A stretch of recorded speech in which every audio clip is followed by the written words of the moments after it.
Olá pessoal, vamos começar aqui a resolução de mais um exercício de Química Orgânica. Na aula de hoje vamos resolver essa questão que diz o seguinte: dê o nome do seguinte composto orgânico, e aí a gente tem essa estrutura. Nessa molécula a gente tem 3 átomos de carbonos. O átomo de carbono é representado pela letra C. Observe que nós temos aqui 1, 2, 3 átomos de carbonos. Então a gente vai dar um nome para esse composto, primeiro sabendo dessa informação, utilizando essa tabela de nomenclaturas. A tabela é separada em 3 partes. A primeira parte é o prefixo, que tem relação com o número de carbonos que a gente tem dentro da estrutura. Observe, se temos 3 carbonos, o prefixo, quando você tem 3 carbonos, é o prefixo prop. Então você vai escrever embaixo aqui da estrutura o prop, que é a primeira parte do nome dessa estrutura. Prop está indicando para a gente que nós temos 3 carbonos.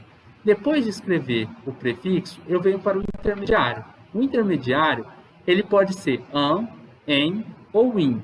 Isso depende do tipo de ligação que vocês vão encontrar dentro da estrutura. Se for só ligação simples, é só um tracinho entre os carbonos, você usa o intermediário an. Se tiver uma ligação dupla, que é um tracinho duplo entre carbonos, o intermediário é o en.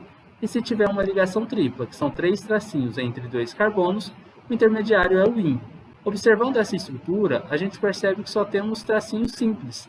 Não temos um tracinho duplo assim e nem um tracinho triplo assim. Logo, a gente vai utilizar o intermediário an, que diz aqui que a gente só tem ligações do tipo simples. Então eu vou colocar aqui prop mais an, vai dar propan.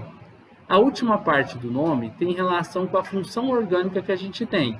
A função pode ser hidrocarboneto se eu só tiver átomo de carbono e hidrogênio dentro da estrutura, ou pode ser um álcool se eu tiver OH ligado a átomo de carbono dentro dessa estrutura.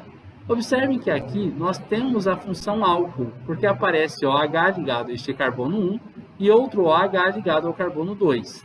Você tem que localizar em quais carbonos estão essas hidroxilas, que são esses grupos OH. Temos ela aparecendo no carbono de número 1 e no carbono de número 2. Então, você vai colocar que no carbono 1 e no 2, nós temos a função ol, que é a função álcool. Mas como esse ol se repete 2 vezes, você vai escrever a sílaba di antes da palavra ol, antes da sílaba ol, que é a terminação desse nome. Então, o nome dessa estrutura vai ficar como sendo propan com 2-diol. E basicamente é isso. Nós terminamos por aqui a resolução dessa questão e a gente se encontra numa próxima aula.